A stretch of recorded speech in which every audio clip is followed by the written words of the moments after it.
What does Camp Frontier mean to me? It's as important, almost, as my family. There's nothing more important than my God and my family. But Camp Frontier comes a fairly close third. When you devote a lot of your life toward its development, when you see it grow from year to year to year, and fortunately I've seen it over the 50 that were here. Golly, I'm an old man. It becomes a part of you.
Baby, it's time to leave. We got plans and we got dreams. We got a long way to go. Pack up all of your emotions, all your faith and devotion. We're gonna need it, this I know.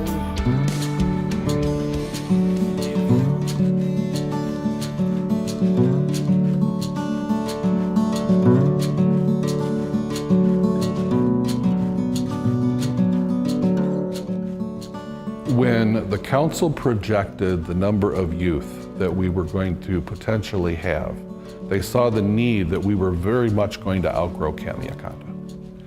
And because of that need, they wanted a facility that had expandable opportunities. They bought all of the property at the Pioneer Scout Reservation, a major capital campaign that occurred here in the Toledo area. I was just newly on the board when that property was purchased. And I remember there was not unanimity about that. There was controversy over whether we could afford to do that and whether or not we really needed a big camp like that. And I think Paul Reinbold, who was the executive at the time, was really important in making that thing go forward. Paul believed in it, had to get it done, and he was the one that I really worked closely with. Oh gosh, my dad was very involved in the development of the camp, so we were out there doing things even before the camp was open. Would you believe we bought almost 1,100 acres for something like $150,000? I mean, unbelievable. The vision that the council had were 5 camps on the entire property. The membership declined. The expandable growth and exponential growth did not occur. And therefore we remained as one camp until they expanded on the north side of Lake McNichol. And at that point in time, we made one camp, kind of 1 1/4 camps as to what the original design was. And they developed one camp. That was Camp Frontier. The whole development process, the whole construction process was really a lot of fun. Well, when I came here in September '68, the main road was back to the second lake, and that was about it. There wasn't any buildings or anything. The first winter I spent putting in water lines and electric. Everything's buried, so it was a lot of trenching and building the latrines. So that basically took me through the first winter. A guy by the name of Andy Nixon was the contractor, and they built all the buildings, did the house and the maintenance complex, and then I think they probably started with the mess hall and reservational headquarters and so on. And they worked all winter on it. Yeah. Paul and I went around and looked at various camps around the country, and we were taken by the camp at St. Louis. We kind of patterned the whole flow and everything at Pioneer after that camp, which was focused on patrol cooking and a lot of scout leadership within each campsite. Interestingly enough, the camp was a cook-only facility. The dining hall was not built for campers.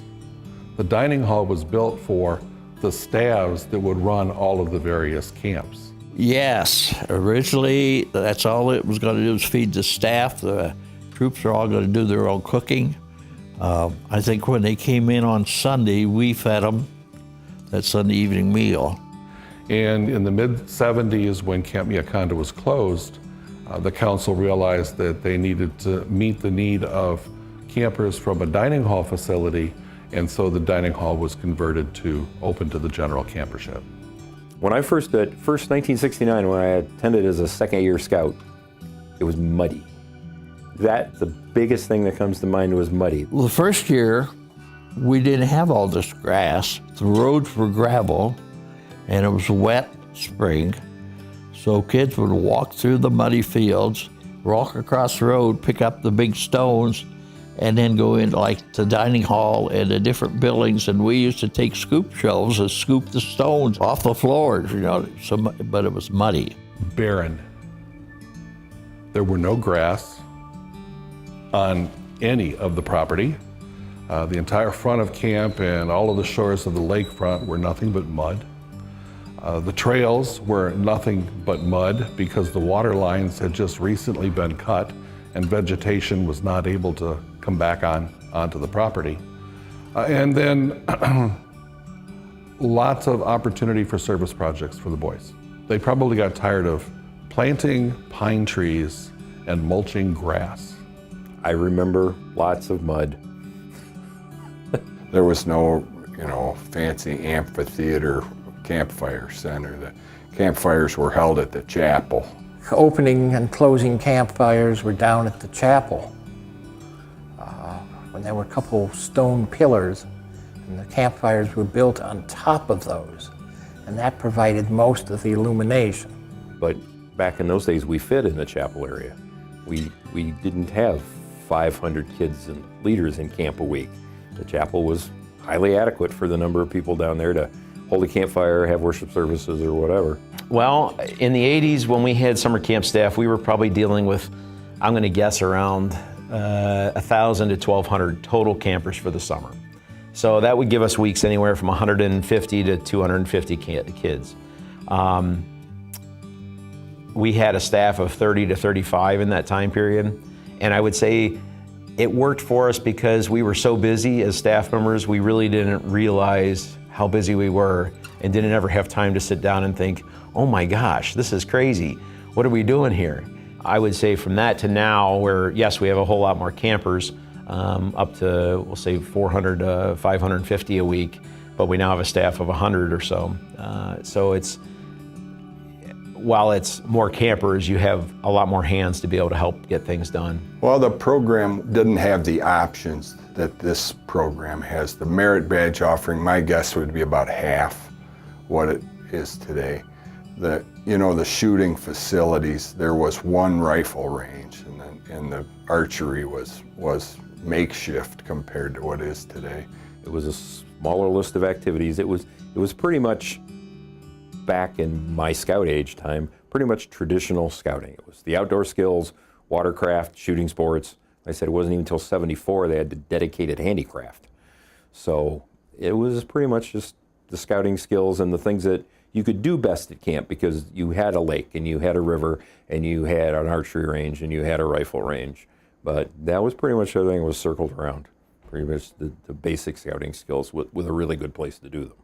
Oh, well, they're doing a lot more merit badges nowadays, and it gets better and better every year. They keep adding to, the buildings are nicer and equipment-wise, I think it's one of the best outfitted camps that I know of.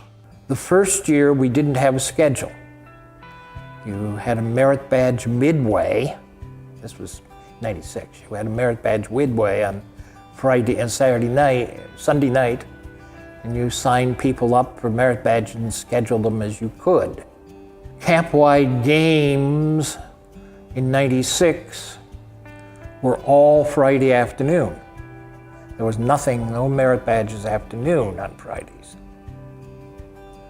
Even when we had it scheduled, there were no merit badges after 3, just one session after lunch. There were none of the evening activities. There wasn't anything to do. Troops had to make their own. It's changed with the amount of buildings that are also on the property. The original concept was to be very primitive. Very few buildings, lots of canvas to house the various departments and so forth. In 96, the handicraft area was a tent next to the trading post. And when I did my first year on staff in 2001, that was the second year that the handicraft building was in use. Probably the biggest thing that has changed over the years is we went from a couple of dining flies and picnic tables for the ecology area, and it moved around in those early years. The ecology program, when I started, was in an open-sided shed, and they had a large dining fly jury-rigged out of the back end towards the lake.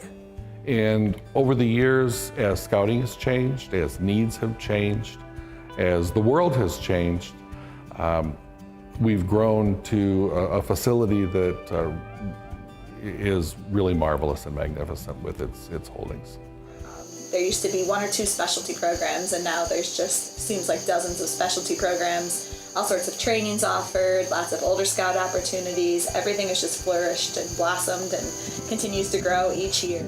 We've added things to the program across the years, but the quality of the program, I think, has always remained the same. We've added new things every year, new merit badges, new activities, new open area stuff, but the common core customer service aspect and the attention to detail, for me at least, has always been there. Another thing that I remember is there were only 5 weeks of camp. One of those 5 weeks, right in the middle, was for older scouts only, so younger scouts really only had 4 weeks of camp. In the mid-aughts, we were down 1 point to 5 weeks, probably early aughts, and came back up to 6. And the demand was such we went back up to 7. Oh my gosh, along with that, 2006 we had 5 weeks of campers. Yeah. And then we've added to 6 weeks of campers, then we've added to 7 weeks, and now we also do the Weeblos program 2 times during the 7th week. So that's a huge change. Yeah, I suppose that. It went from like a month and a half you were here to like 2 months or more.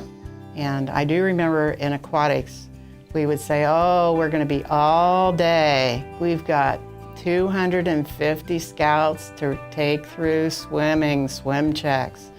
And this week we said, we don't know what we're gonna do. We've only got 350 this week. It's so strange to think of only 350 and then stop and think about, wait, 10 years ago, that was a large number.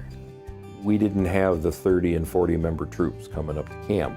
Most of the time there was somebody in every campsite, but you know, a big troop might have been 24 people. And now every week there's 24s, 36s, you know, big troops.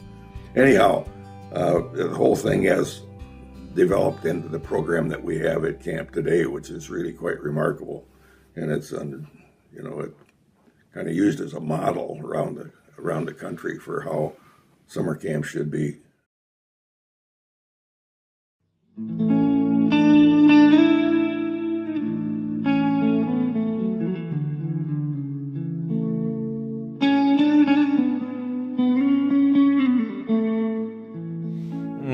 Well, Glenda Bowman was the camp director at the time. She wanted a gateway for camp, and so we had to do it cheap. So we went out and cut down trees out in the woods, and we drilled some holes, and we set some really big trees to hold the gateway up. And that first year, it was just, I think it was just a pole on either side and 2 poles across the top, and it said PSR on it. and that was it. There literally were two, 6-inch trunks that had been planted in the ground, and they had a cross piece. And then the next year, I think Karen Thiel was the camp director, and we added the torches to that. And I remember Glenda come back and saying, "Why didn't you do that when I was camp director?" I'm like, and we did what we could. So that lasted probably, 6, 7 years, 8 years, and we needed to replace it just because the trees were getting rotten and so on. So at that point, we decided, you know what, we don't want to be doing this every 7 or 8 years. Let's do it right, and we spent money on telephone poles and did it with treated lumber. So it's been there a good while now. It's like that. It's just like the amphitheater. It's that iconic "we're here" kind of a look, and it's just something that you remember. And I like to get it in pictures all the time because you know where you're at. You can't any place else. You can take pictures of trees in a campsite and you know you're camping, but when you take a picture of the gateway or the amphitheater, you know what camp you're in. There's no questions. I remember the first time I saw the gateway that exists now, because I was a scoutmaster by then. So again, Lord, they were scrambling to get the camp open, let alone put up a gateway in 1968. So I remember driving it thinking, wow, this place is growing up,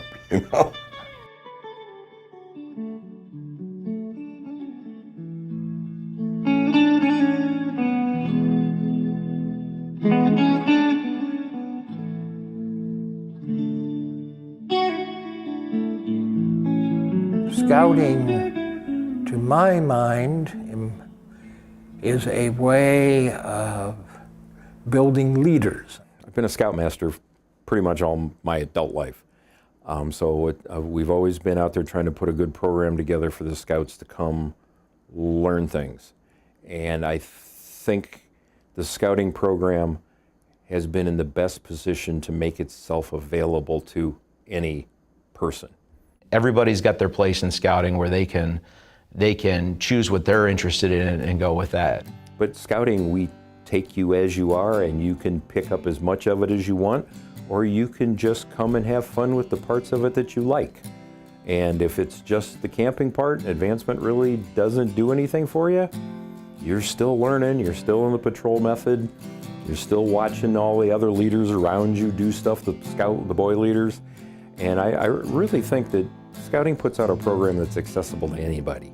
And I'm sure every generation says this, but the people of today have so many things going on in their lives, and there's so many different options for them to go and different paths to follow, that scouting is going to take that same kid, that whether it be born this year or born 100 years ago, and it's going to put him back in the outdoors so that he can actually physically learn some things just by looking and touching and feeling and seeing.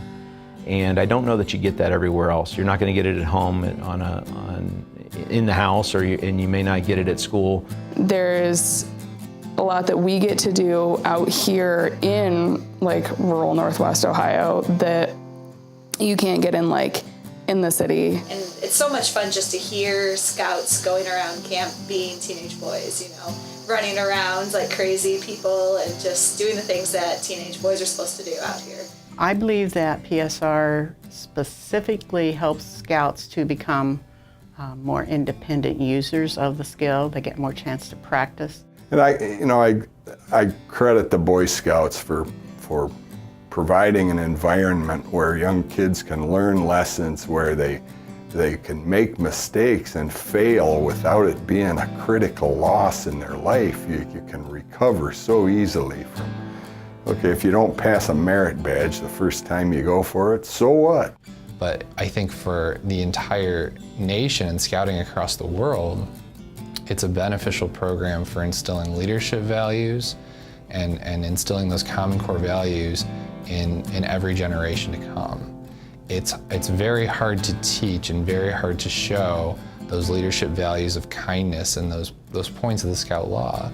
And I think that that's something that's not necessarily it's something you don't see a whole lot in society anymore. And I think that this organization has held on to those values for so long.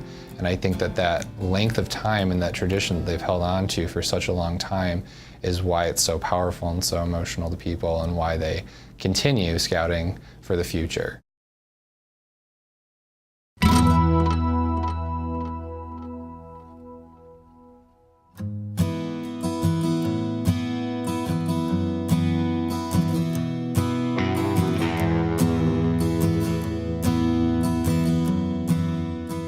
Oh, they're all fond memories at PSR. Camp is just a property. It's literally a patch of trees with a nice river going through it. It's got, you know, some very pretty things. It's got a nice lake. But to me, you can get that at a lot of different places. You can go to your local metro park, you can go to your local city park, and you can get wildlife, trees, beautiful views, nice sunsets. And while all of that accompanies, you know, the whole camp atmosphere, I think what makes that specific plot of land so special is what happens there between people. It's truly the program and truly the people and truly the memories and what make it special. I think it's always been the staff at Pioneer. Because that was what I liked the most about my staff years, was the people I worked with and working together with them to just make sure week after week after week ran well, the people that came had fun, and we had fun. And I think that was part of it, is I had fun every summer I was there. Camp Frontier is defined by the staff. It's the culture and the excitement and everything that the staff does to make it a great place. When the camp first started, the very first camp staff had 50 staff members, because the council knew there were lots and lots of projects that were going to need to be completed. But after that year, it kind of pared down to about 35. I don't know the exact number of what we were offering in the 80s, but I would guess it was probably about 30 merit badges. And you had a total of 30 staff. Now, we'll say 8 or 10 of them were behind the scenes, you know, trading post / dining hall or whatever. Yeah, now it's what, 115 or 16, 20 something? Yeah, it's big. But again, we also weren't trying to provide program for, you know, 500 scouts and their leaders, and we also weren't trying to deliver 80 merit badges. Major difference. And in fact, there was a reunion about 10 years ago, and a lot of my friends who I used to work with came back, and they were amazed at the numbers of staff that were there. It's great because there's so many talents of the different staff members, people with, when you have 100 different people, there's so many unique gifts that everyone brings. Well, again, the growth has happened because for two reasons. One, the Boy Scout program has expanded in its time. And the other reason is because the Pioneer program, the camp program, has expanded with it. It's just the success that the place has and the continuous challenge to make the service better forces you to get into new expanded programming. The number of the merit badges have changed. The campers have changed. We're getting campers from a much broader area of the country than we were initially, and certainly many, many more of them. We've built up on campers.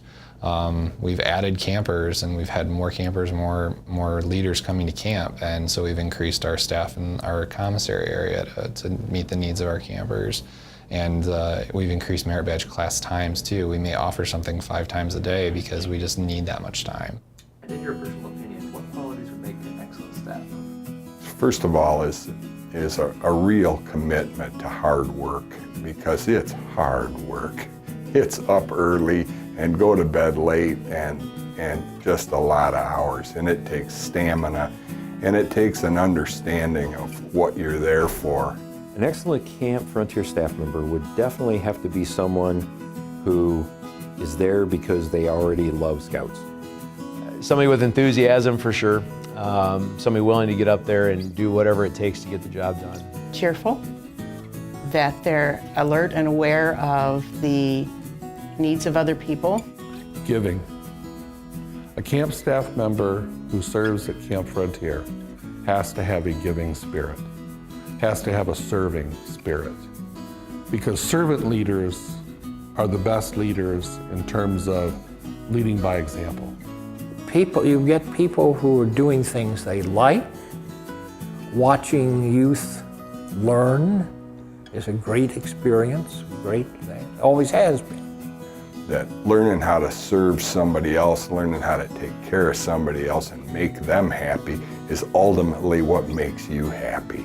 All in all, I think no matter what, your position is on camp staff and what you're doing, I think the best part about the camp staff atmosphere is the family-oriented atmosphere that we promote there.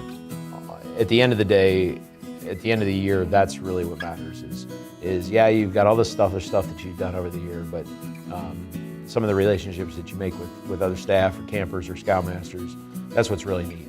Frontier has carried on that same thing now with their emphasis on staff and the customer service. It's been make sure you're there for that scout, and it was even back then.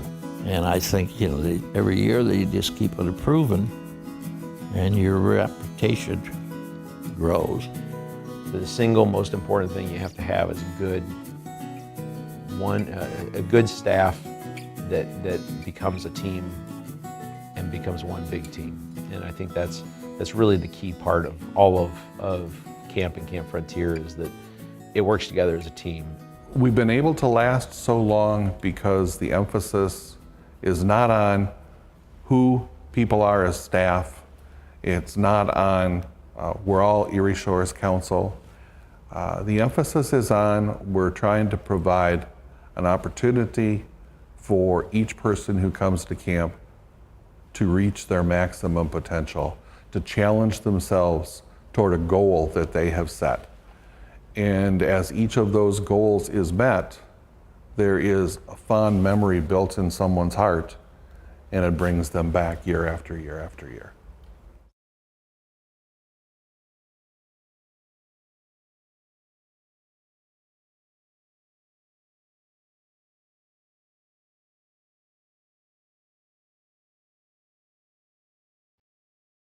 We've had, there was two individuals that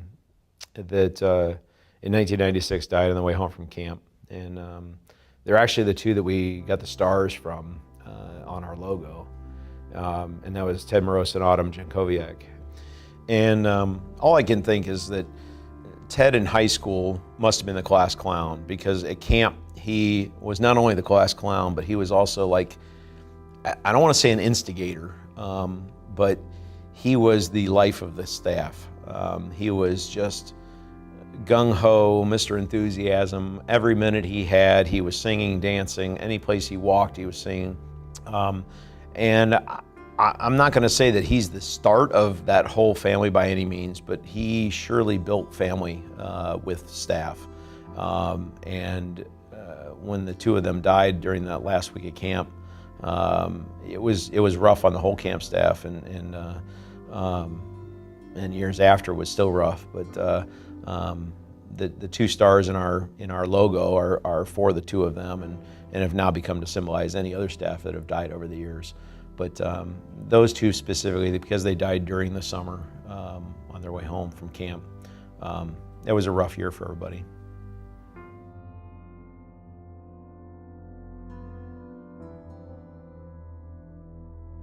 Bill Youngs. Who can forget Bill Youngs? Bill had started working camp staff the very first year. How cool is it for somebody who can say that they worked at camp every single year since it opened? Bill spent a lot of his time and resources in camp, doing this and that. I think he was a cook at one time. He was a business manager. We had a lot of fun with Bill. Bill was a quiet giver. He would give you this gruff exterior and make people think that he was standoffish, when in reality he was the most giving individual and the nicest person you could have ever wanted to know and call your friend. He would bellyache about anything, but then when you needed it, he would have it right there for you, and he'd give you the shirt off his back if he needed to make sure it happens. He'd always be driving this four-wheeler around, inspecting camp, making sure nothing changed. When he was still living, you know, he would have been the person that I would have went to with any question about back in the day. I mean, he was such a wealth of knowledge, such a wealth of knowledge. He knew so much, and, you know, and he liked talking about it in his own sarcastic way. I stayed in touch with him and saw him off and on, in and out of camp, the whole time since the 70s. It's something that, you know, is missing, and, you know, occasionally I'll be working on different things at camp, and, you know, just think like, it'd be really cool if Bill was here to see this. He would really have appreciated this.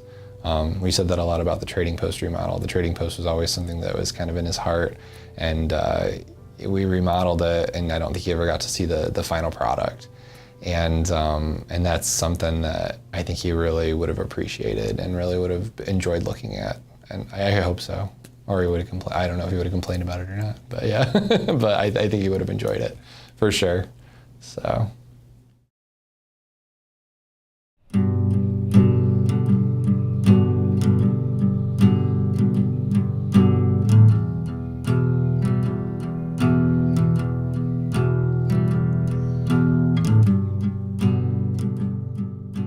I mean, it started with people planting trees. Here, a lot of the trees were just planted to start the camp.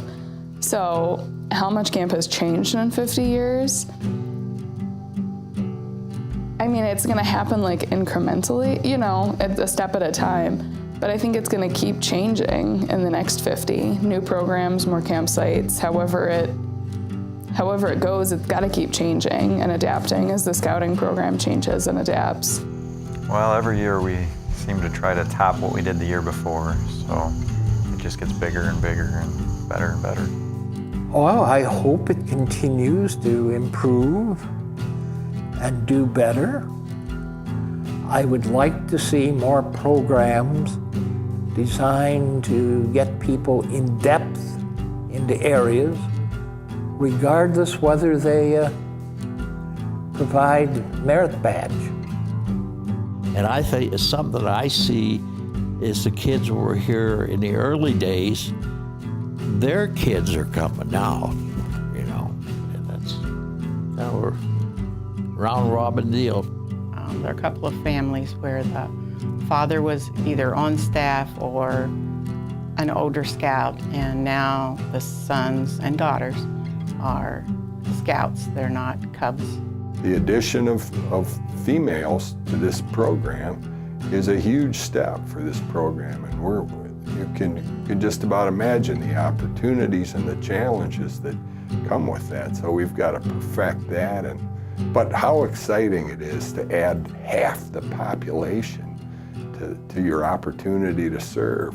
I mean, that's fantastic. The things that I can do is I can make sure that I show people appreciation for the scouting program and what we do there.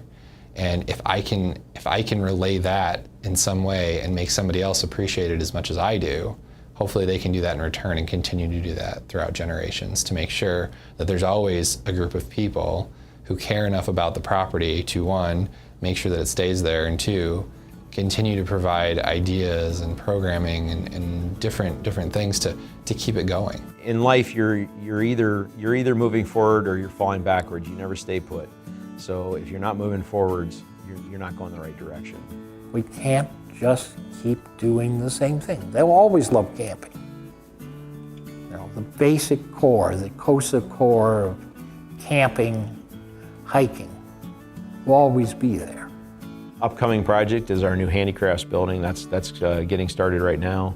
And that's another quartermaster-sized building. It's a 2-story. We'll have tornado shelter in the basement, some more showers, and plenty of teaching space. And we'll provide bathrooms for outdoor skills also. So it'll be right there on that corner. The Camp Frontier Legacy. I think it's leaving those memories that when you walk back in there, it's like you're happy to be there. It's like this was meant so much to me as a kid, growing up through the program, that even as an adult, you walk back in and you're going, I'm glad to be back here again. When you start talking about legacy, I think, to me, you're talking about something that has ended, and it's what does it leave behind? Well, it hasn't ended. It's just beginning. That's the beauty of it. This is a program that has a long life if it's well done. And so they're still building its reputation and earning its legacy. The Camp Frontier legacy for me is a legacy of strengthening the individual and strengthening family. We're now 50 years old. That means great-grandparents, grandparents, parents, and youth have all had the Camp Frontier experience. As a result, there's that intergenerational sharing. We've all had that experience, but maybe it's different.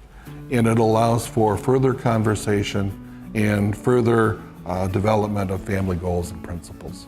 But that's honestly, that right there is why we have a legacy, because we have been successful at creating a program of our own that gives people those great feelings at the end of the day and things that they'll remember for the rest of their lives.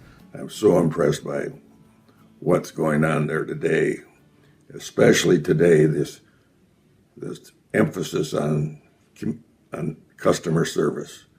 There's nothing that beats an enthusiastic staff that makes people feel welcome and jumps on problems and gets them fixed right now. I don't know that you can put camp in one word. It's an experience. A place of solitude and retreat anytime. The trees are hauntingly quiet. If we listen, we can almost make out the echoes of song sung around a campfire, smell the smoke and food cooking for dinner. Hear the sound of a paddle splashing as a canoe glides down the St. Joseph River. Our days at Camp Pioneer may not have changed the trees or trails, lakes or wildlife here, but we are the better, wiser, healthier, and happier for having had the opportunity to watch the scouts, counselors, and scoutmasters learn the skills, experience the sports, gain their awards, and have the fun of living totally outdoors among the beauties of Pioneer.